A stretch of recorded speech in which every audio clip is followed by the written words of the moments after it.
Well, hello everyone. Uh, this week we start with the different models to be able to respond to the questions whether trade is beneficial for a nation, and not only for the nation but also for specific sectors in the nation.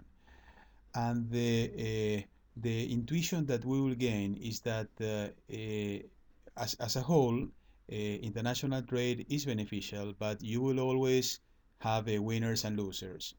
So we are going to see different models, but all the models lead to the same conclusion, that you will have winners and losers. The first two models are absolute advantage and comparative advantage, and let's take a look at both. They, in essence, they say that international trade is beneficial, and why? And why they were developed? Well, because initially, the conception was the mercantilist conception, is that trade is a win-lose situation. So it's good for the exporter, but it's bad for the importer because okay. Uh, so the absolute advantage that was developed by Adam Smith uh, leads to a different conclusion, that trade is good for everyone. He developed this model of absolute advantage, and basically conceptually is that different countries are like different persons, if you want, different people, that each one has like a special ability, a special skill in personal terms, if you want. Some people are good to be a doctor or a medical doctor, others to be a lawyer, others to be an engineer, whatever. So consequently, it's good that each person specializes in something and then trades with all the rest. Okay, with nations it's a similar concept. So some nations have different resources, the same as individuals. So the countries will specialize in the activities that are connected with where they have more resources or more abundant resources. This is kind of the concept introduced Adam Smith. The first is their absolute advantage. Yes, you see here that Scotland has, you see here, has is more, is less efficient than Mexico in producing coffee, if you want, but Scotland is more efficient than Mexico in producing wool, and this is absolute. So, in absolute terms, Scotland is more efficient in producing wool than Mexico, and Mexico, in absolute terms, is more efficient in producing coffee than Scotland.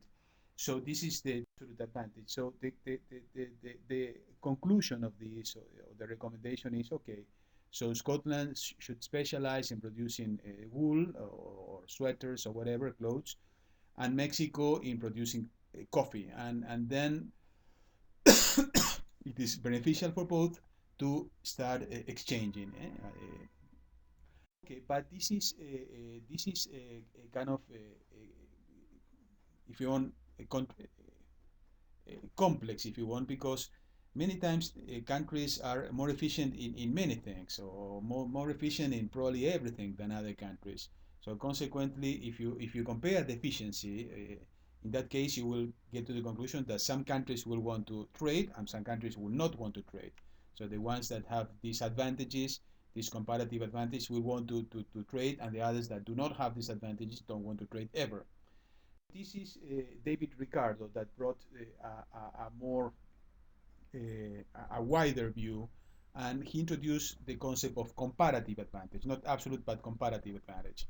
And if you look at this chart, you realize that in this case, in both in terms of coffee, Scotland is more efficient than Mexico, and in terms of wool, Mexico is more efficient. So Mexico is more efficient in both products compared to Scotland. So in that case, what happens? Mexico will benefit from trade, but Scotland will not, because in both aspects, Mexico is more efficient than Scotland. The difference is that the concept of comparative advantage is that in comparative terms, Mexico is comparatively more efficient in producing coffee than in producing wool, if you want. So this is kind of the new thing in the comparative advantage. And based on this, Ricardo, the whole model that requires a bit more mathematics if you want. So you have to develop the production possibility frontier. Production possibility, we will do it in the next slide. Basically, what you do is what happens when the countries use all their resources in, for example, United States. They can produce, use all the resources of the economy, labor, land, capital, technology, whatever, in developing wheat or producing wheat or producing cloth. In that case, we'll produce 180 units of wheat, or produce less wheat and some amount of cloth, or produce even less wheat and more cloth, until doesn't produce any wheat at all, and the entire nation produce only clothes. So if you want, this is leads to the production possibility frontier, the PPF.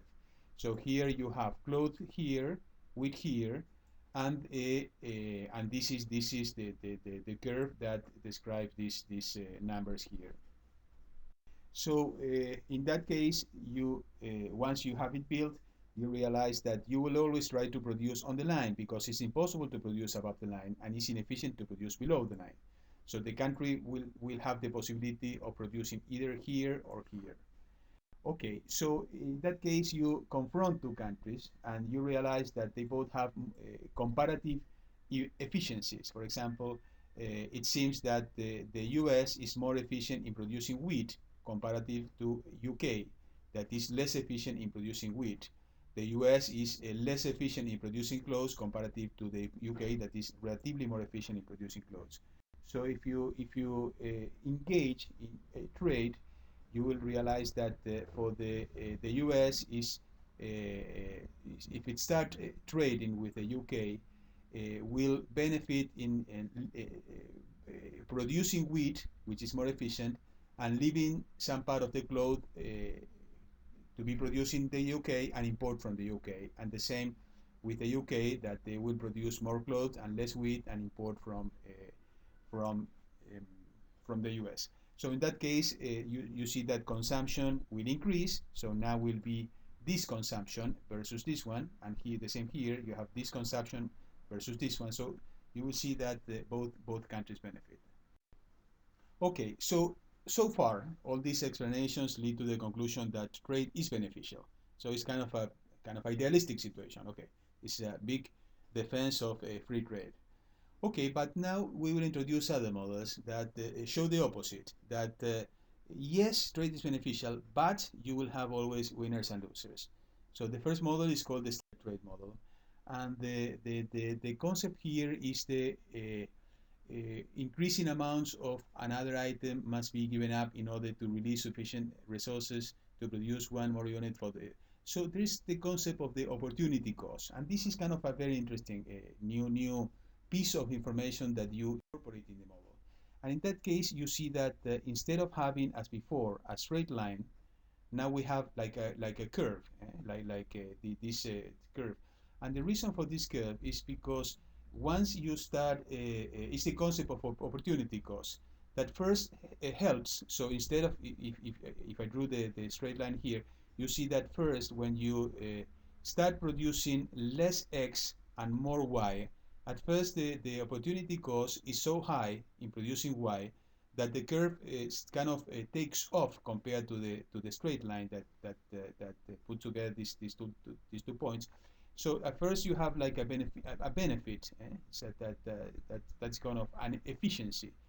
But if you started from the other side, from the Y side, also you have this benefit of the opportunity cost, but that starts gaining. But there's one point that both get together. So you see that there is the ideal point is somewhere in the middle, where the distance between the straight line and the curved line is the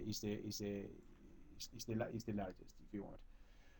So this is one curve. Then you have another curve.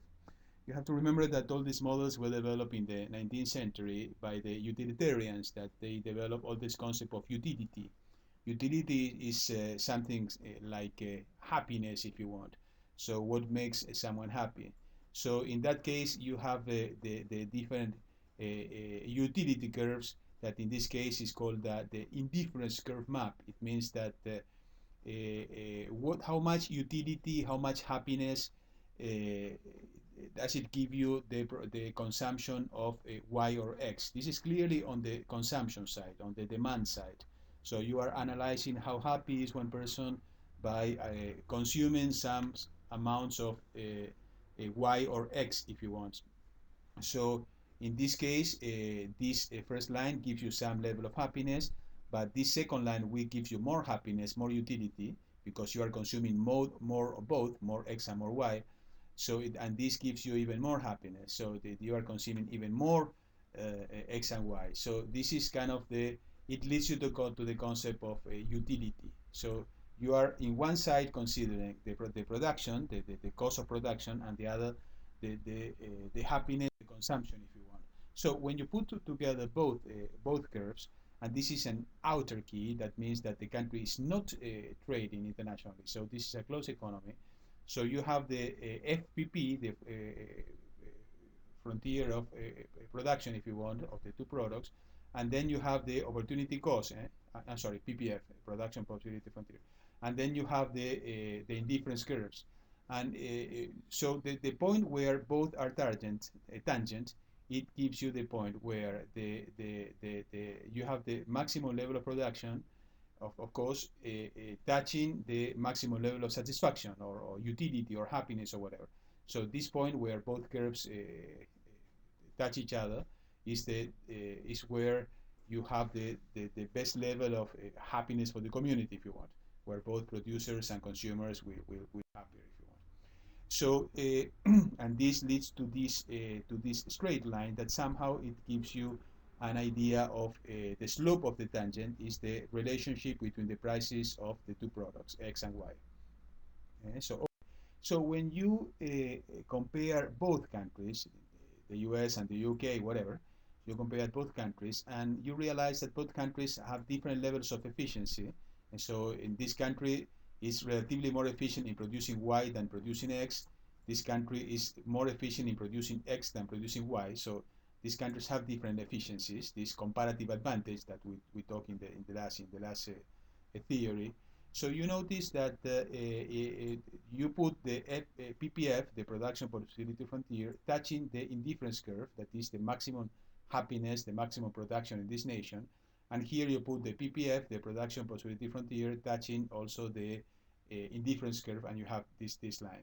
So consequently, you realize that in two closed economies, so these countries are not trading, so they are outer keys, closed economies both, with no trade.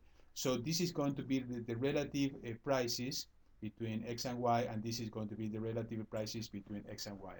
So when you connect both countries and you engage both countries in trade, in this case, you realize that the whole thing changes in the sense that you will see here that you have, instead of going to this indifference curve, so now you are changing the indifference curve. Let me show you the slide. Okay, this slide shows the whole thing much better.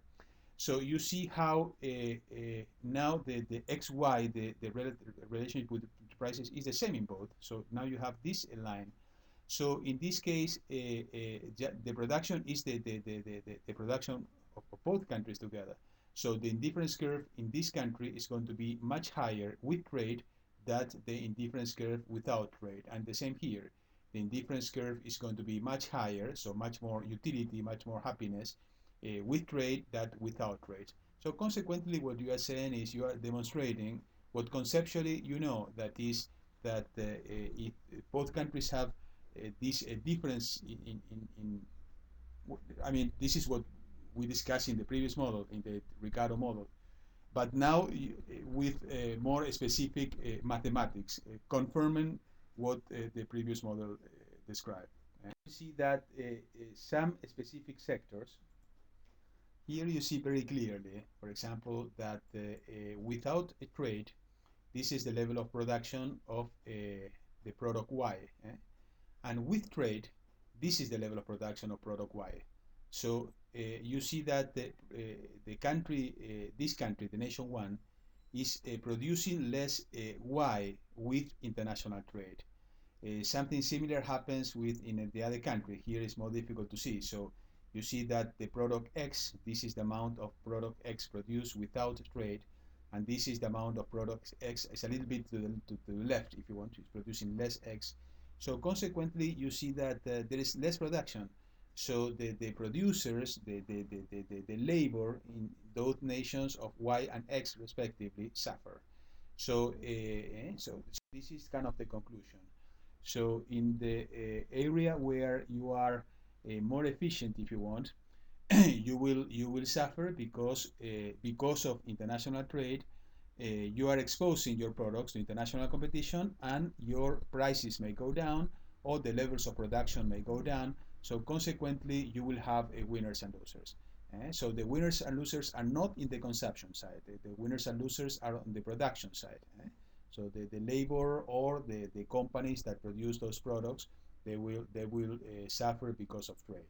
So this is the first time that you see the clear intuition that trade can be good for some and bad for others.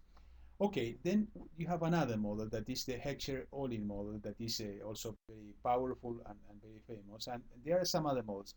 All these models, all of them, they have something in common.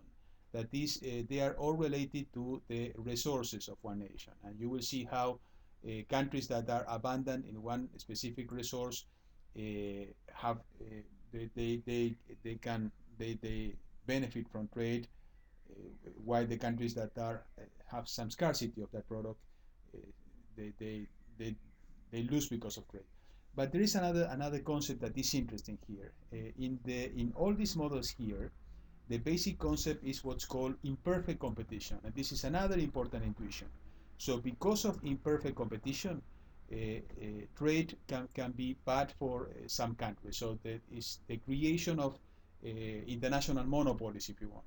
So when you have an international monopoly, automatically the monopolies will raise the prices, will reduce the production using the market power, if you want, that being a monopoly generates.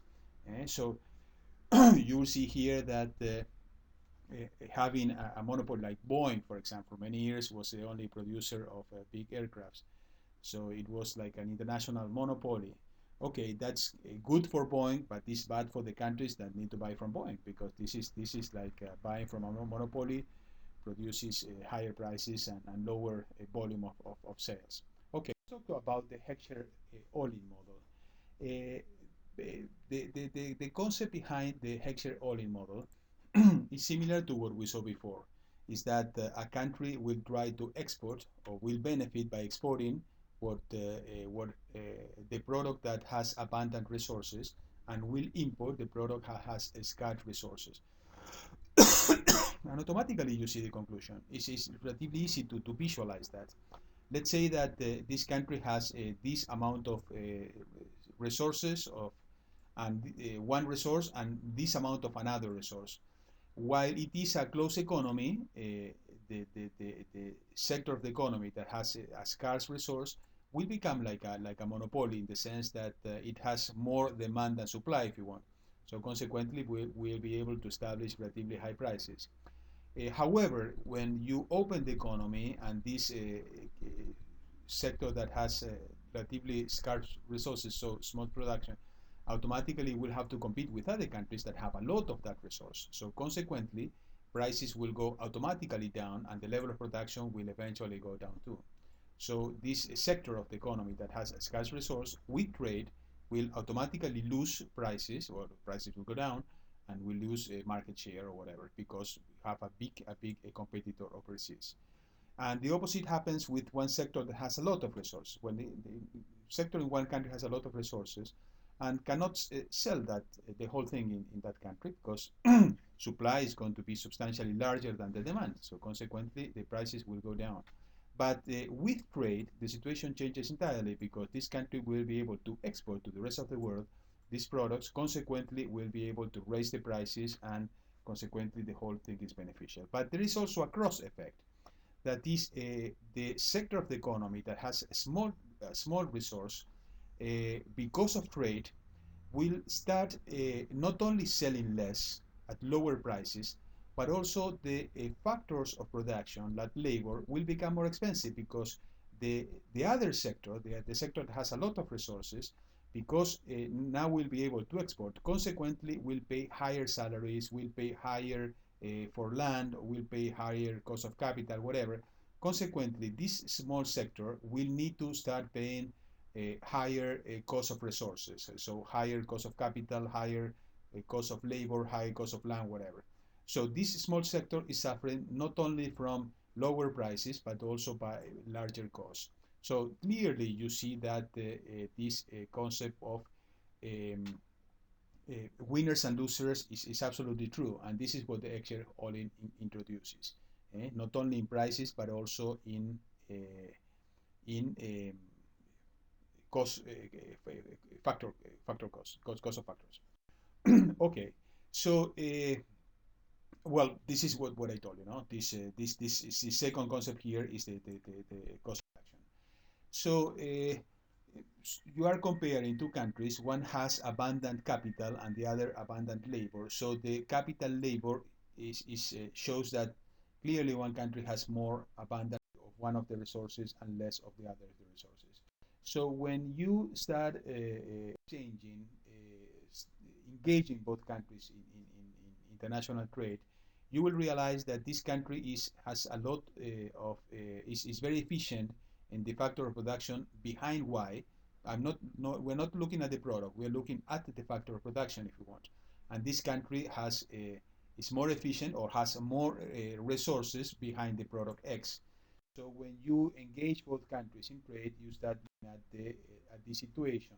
Is that the relative prices started to change, and consequently this impact the first country is inefficient or has little factors of production behind X and a lot of factors of production behind Y. Remember, it was the first example in the other page. Okay, so with the equalization of the prices of the products plus the equalizations of the prices of the factors of production is going to suffer from both sides. So prices will go down and the cost of production, the price of the cost of production will go up. So this is kind of the what the Excel all-in shows that you have to consider not only the effect on the products, but also the effect on the factors of production. And in both cases, they impact the sectors of the economy that is scarce in resources and benefits the sectors of the economy that is abundant of resources. In other words, trade is good for sectors of production where you have abundant resources, and it's bad for sectors of production where you have scarce resources. So this is kind of it's relatively easy to compete. While for the other small companies, it becomes practically impossible to compete because whether you sell one can of beer or you sell 1 billion cans of beer, 1 billion cans of beer, you have to do the same advertising, and you need to have exactly the same distribution with trucks and computers for distribution and storages and whatever. And so consequently, economies of scales can kill some industries. Okay, this is the same internationally. So internationally, when some specific industries have economies of scale, and they produce international monopolies or international imperfect competition. So you see that the name of the game is imperfect competition. So consequently, this is going to be bad for some industries that small countries will never be able to have economies of scales and consequently will never be able to compete on the same ground as the countries that have a large competition. So this goes against what we said at first. At first we said international trade is excellent, and now we are saying not always. In some cases, it's not that excellent. So there is imperfect competition, and consequently, this is bad for some specific sectors. The second concept is very similar, the concept of product differentiation. So let's imagine one country like has an excellent technology, and Korea or Japan or the US in producing microchips, and other countries don't. So consequently, this generates like an international monopoly, and other countries will never be able to compete in those products because of this differentiation, quality, technology, whatever. This creates international monopolies, and you know that international monopolies the competition becomes different because they can charge higher prices, like Microsoft, for example, is an international monopoly. Microsoft has almost 90 something percent market share in Microsoft Windows and Microsoft Office, so nobody can compete. So consequently, they can charge whatever price because nobody's able to compete with them, and this creates monopoly. So this is kind of unfair situation, and this goes against free trade. Some other countries may say, I don't want trade because this reality of the monopolies exists. The same with like product cycle model of trade. Exactly the same idea. So this creates some countries that have some technology, some cannot compete, or some industries or products that have some technology, others cannot compete, and consequently, trade for those countries is not beneficial. So you see that all of this confirms the intuition, no? That at first we said trade is excellent, international trade is excellent, and now we say no, it's not that excellent. You have winners and losers, and you have situations where it's not fair for the countries that cannot, or the industries or the companies that cannot compete at the same ground. Another concept is transportation costs, exactly the same concept. And so some countries that are located at some specific place can benefit from trade, and other countries that don't have these benefits don't benefit from trade. Okay, so this is kind of the idea. So you will discuss this week what are the winners and losers with trade, and this gives you all the theories. So try to use these theories in your explanations of why trade is beneficial